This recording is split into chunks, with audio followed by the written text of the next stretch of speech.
दोस्तों देखिए केचुआ कैसे खाना खा रहा है। हम्म मिट्टी में इसे मैंने छोड़ा है और ये खाना खा रहा है। उसका काम कर रहा है। केचुआ खाद हमारे लिए बना रहा है। देखिए। हेलो दोस्तों, आज मैं मेरा वर्मी कंपोस्ट का प्रोजेक्ट आप लोगों को दिखाने वाला हूँ। वर्मी कंपोस्ट करने के लिए हमें गांव में रहना और बहुत सारी चीज़ों का होना ज़रूरी नहीं है। हम सिटी में भी अपने छत पर ये प्रोजेक्ट कर सकते हैं। आप देख सकते हैं इतने से छोटे से कंटेनर में मैंने मेरा वर्मी कंपोस्ट का प्रोजेक्ट किया है। आप इसमें कुछ ऐसी गार्डन वेस्ट देख रहे हैं, एक काउडंग कंपोस्ट देख रहे हैं। ये ज़रूरी होता है। वर्मी कंपोस्ट करने के लिए सबसे पहले आपको गाय की ताज़ी गोबर, गाय भैंस किसकी भी लाकर ऐसे कंटेनर में रखना होगा। उसके बाद ऐसा जो किचन वेस्ट होता है या फिर गार्डन वेस्ट, ऐसी कुछ चीज़ें इसमें डालनी होगी। और 15 दिन के बाद आपको इसमें जो वर्म्स होते हैं और वो जो केचुए होते हैं, उनका जो कल्चर होता है उसे डालना पड़ेगा। फिर डेढ़ से 2 महीने में आपका वर्मी कंपोस्ट बिल्कुल तैयार होगा। आप बीच बीच में इसमें कुछ फलों के भी छिलके डाल सकते हैं, जैसे कि लेकिन एक चीज़ याद रखिए, जो फल आप डालने वाले हैं ना, वो फल नेचर में मधुर हो, स्वीट हो, ऐसे ही फल डाले, जैसे कि केला हो, अमरूद हो, आम हो, पपीता हो। कि कभी भी जो सिट्रस फूड होते हैं जैसे कि लेमन, संतरा, इसके छिलके इसमें कदापि ना डालें। मैं थोड़ा इसे निकाल कर आपको दिखाने वाला हूँ। मेरे केचुए, इसमें मैंने ऊपर नीचे किया ही नहीं, इसलिए कुछ वीड्स उगाई है। ये देखिए, इधर एक केचुआ है। फिलहाल मैं तो इन्हें डिस्टर्ब नहीं करता। कुछ दिन पहले मैंने इन्हें बनाना पील दिया था। बनाना पील तो मुझे किधर नहीं दिखाई दे रहा, लगता है शायद इन्होंने खा लिया होगा। ये देखिए, मैं थोड़ा और नीचे जाता हूँ। ये देखिए कितना बड़ा केचुआ है।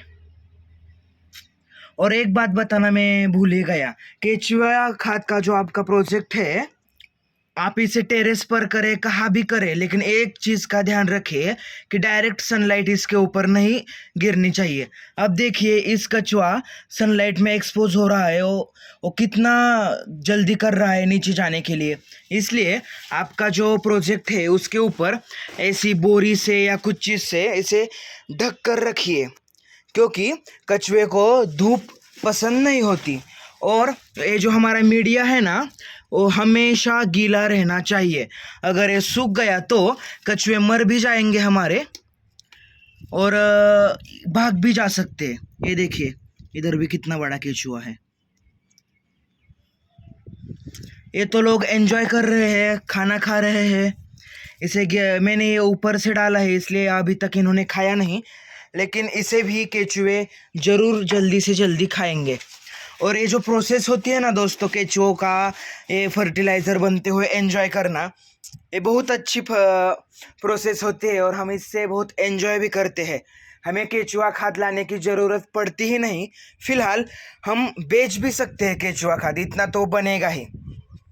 मेरे एक दोस्त थे, उन्होंने मुझे फ्री में कल्चर दिया था, बस इतनी सी मात्रा में दिया था उन्होंने, और फ्री में दिया था इसलिए मैंने भी उनको ज़्यादा दीजिए ऐसा नहीं बोला।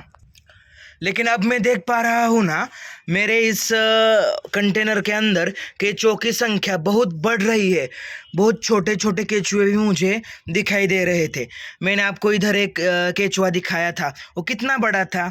फिलहाल इसकी वैरायटी का नाम तो मुझे पता नहीं, अलग अलग वैरायटी के केचुए भी आते हैं।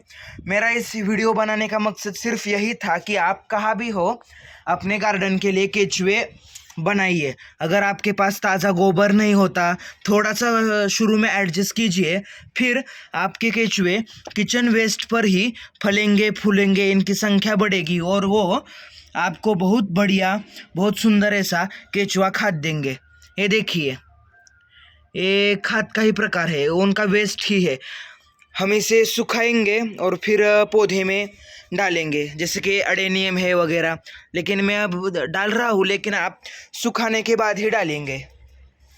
क्या कीजिए दोस्तों, ऊपर का जो भाग है ना हिस्सा, 2-3 दिन पानी ना देने के बाद उसे निकालिए, छानिए छन्नी की मदद से और फिर इस्तेमाल में लाइए।